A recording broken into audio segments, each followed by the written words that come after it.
G20 के president के तौर पर भारत पूरी दुनिया का आह्वान करता है कि हम मिलकर सबसे पहले इस ग्लोबल ट्रस्ट डेफिसिट को एक विश्वास, एक भरोसे में बदलें। Congratulating the Indian presidency for their excellent leadership during this year. We are grateful to India's leadership in this regard. Chinese president की सिर्फ एक इंडिया ट्रिप कैंसिल करने से $3 ट्रिलियन की एक क्रूशियल डील उनके हाथों से निकल के सीधा इंडिया के पास पहुंच गई। क्या चाइना की यूएनएससी की सीट को इंडिया कैप्चर कर लेगा?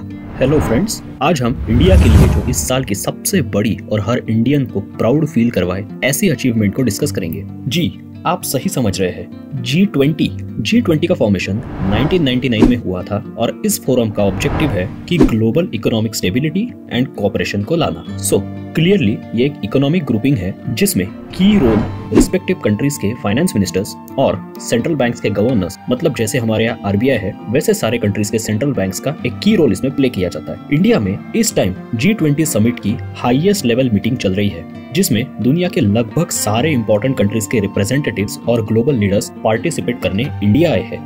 पर ये G20 एग्जैक्टली है क्या? बेसिकली G20 मतलब ग्लोबल 20 इकोनॉमीज या ग्लोबल मोस्ट इंपॉर्टेंट 20 इकोनॉमीज भी इन्हें कह सकते हैं। ये ग्रुपिंग एक ऐसा ग्रुपिंग है जिसमें 19 मेजर कंट्रीज जैसे India, US, France, Russia, China जैसी कुछ और कंट्रीज और एक यूरोपियन यूनियन भी है।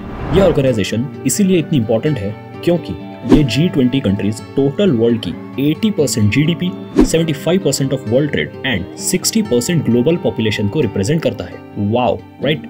इस ग्रुपिंग की प्रेसिडेंसी ये एक साल तक के एक मेंबर स्टेट के पास में रहती है और यहाँ एक टर्म आती है ट्रॉयका, क्योंकि G20 की कोई परमानेंट सेक्रेटरीट नहीं है, सो ट्रॉयका का रोल इंपॉर्टेंट होता है। ट्रॉयका मतलब previous, present and next president of the grouping. अब जैसे इंडोनेशिया में इसके पहले वाली G20 की मीटिंग हुई थी, वहां से फिर इंडिया को प्रेसिडेंसी हैंडओवर की गई जो कि इस साल के नवंबर एंड तक के हमारे पास रहेगी एंड अब नेक्स्ट ईयर की प्रेसिडेंसी ब्राजील को मिलेगी। ये समिट इंडिया के लिए एक बहुत क्रूशियल और बहुत बड़ा रोल प्ले करती है। एक्चुअली ओवरऑल प्रेसिडेंसी तो कंट्रीज के पास होती रहती है, बट इंडिया के लिए ये टाइमिंग बहुत बड़ा रोल प्ले करता है। आज world order specially post Covid ऐसा शिफ्ट हो गया है जो यूएस एंड यूरोप के ग्रिप से निकलकर ईस्ट में शिफ्ट हो रहा है, स्पेशली टुवर्ड्स एशिया, मतलब इंडिया चाइना के फेवर में। और China being a notorious state, पूरी दुनिया इंडिया की तरफ बहुत सारे होप्स के साथ देख रही है, फिर वो फूड सिक्योरिटी के लिए हो या global manufacturing etcetera. Interestingly India एक ऐसी कंट्री है जो एक ही टाइम में रशिया के साथ स्ट्रॉन्ग रिलेशंस भी मेंटेन करके है और दूसरी तरफ क्वाड में यूएस के साथ पार्टनर भी है। इस समिट में हमने कुछ कंट्रीज को एज स्पेशल गेस्ट्स भी इनवाइट किया है, जैसे Bangladesh, Egypt, Spain, Mauritius etcetera. इस मीटिंग की एक खास बात यह है कि जब इतने सारे ग्लोबल लीडर्स आए हैं तो क्लियर बात है सिर्फ एक मीटिंग और एक एजेंडा तो नहीं होगा। कई सारे बड़े लीडर्स के साथ इस समिट के साइडलाइंस पे बायलैटरल टॉक्स भी ऑर्गेनाइज की गई है हमारे एक्सटर्नल अफेयर्स मिनिस्ट्री की तरफ से। और ये मीटिंग्स इंडिया के लिए एक पिवटल रोल प्ले कर रही है क्योंकि recently during one such meetings USA ने इंडिया के साथ अपने रिलेशंस को और आगे बढ़ाते हुए ये कहा है कि टाइम आ गया है जब इंडिया को यूएनएससी का परमानेंट मेंबर बनाया जाए। यूएनएससी का मतलब आप सब जानते होंगे, यूनाइटेड नेशंस सिक्योरिटी काउंसिल, जो यूएन की सबसे इम्पोर्टेंट बॉडी है when it comes to global security.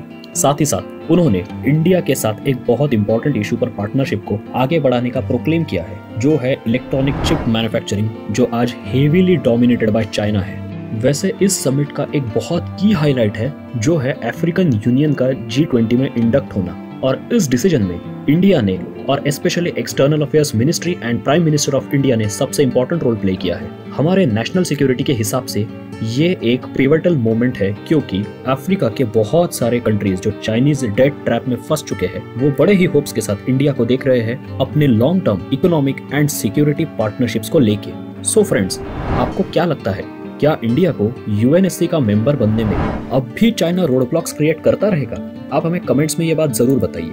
और अब आते हैं इस वीडियो के सबसे इंटरेस्टिंग पार्ट पर। क्या आपको पता है कि यूपीएससी की प्रिपरेशन में कोई भी सीरियस एस्पिरेंट, चाहे वो फन अकेडमी में जाके पढ़ता हो या फिर मिस्टर भाजीराम का प्रिय शिष्य हो, टेस्ट के लिए वो सरल यूपीएससी का रैंक 1 प्रोग्राम ही लगाता है, क्योंकि ये एक ऐसा यूनिक प्रोग्राम है जिसमें आपको यूपीएससी एग्जाम को सरल तरीके से कैसे डिवाइड एंड कॉन्कर करके जीता जा सकता है उसकी रेडीमेड रेसिपी मिलती है। इस प्रोग्राम के बारे में और डिटेल्स को जानने के लिए आप डिस्क्रिप्शन में दी हुई लिंक को यूज करें और ऐसे ही इंटरेस्टिंग टॉपिक्स पे आने वाले अगले वीडियोस को देखने के लिए चैनल को सब्सक्राइब करें, क्योंकि ऐसा करने से अब यूपीएससी होगा और भी सरल।